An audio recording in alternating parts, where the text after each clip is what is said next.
We begin this hour, though, with a new flashpoint in the debate over how to handle immigration in this country. The efforts to end a pandemic-era policy, it's called Title 42. Now, the measure has been used to prevent around 1.7 million immigrants and asylum seekers from entering the United States on the claim that it's best for public health. The Biden administration now wants to end that policy, but some states are suing to keep it in place. Manuel Bojorquez is in Tijuana, Mexico, with what this means for families at the border. Manny, good morning to you. What are the people there telling you?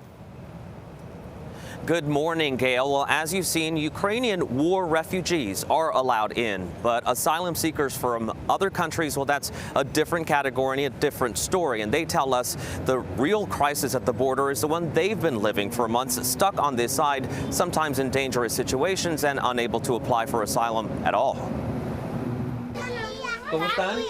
Huddled together at a migrant shelter near the U.S. Mexico border, this family is on the run. 36 people total, 36 personas total de una familia. They say they're being extorted by gangs back home in Michoacan, considered one of Mexico's most dangerous states, and played us a threatening voice message. You'll pay the consequences. Si no cooperan, if you don't cooperate. They've been here for 7 months, unable to file for asylum in the U.S. due to Title 42. But Title 42 hasn't kept out all migrants. Refugees from war-torn Ukraine are entering the U.S. through the southern border. Fuimos allá a la frontera y nos dijeron que no había asilo y que no nos podían ayudar. So they said no asylum, no asilo, y no ayuda. They couldn't help you. Que estaba cerrado. That it was closed.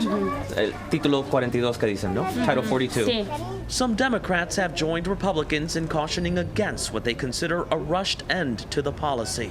Both Arizona senators, Democrats Kyrsten Sinema and Mark Kelly, released a joint statement, Kelly calling it the wrong decision, and Sinema saying the move shows a lack of understanding about the crisis at our border. The White House says it anticipates a sharp rise in migrants and is sending additional resources to the border.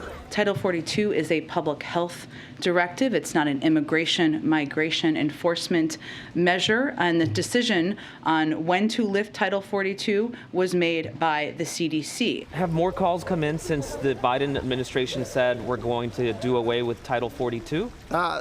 The phone don't stop. But even before the announcement was made, Pastor Albert Rivera, who runs the migrant shelter, was already building an expansion to eventually house 1,200 asylum seekers. Some of them been waiting a year and a half for a permit just to come to the border here because they want to apply, do it legally.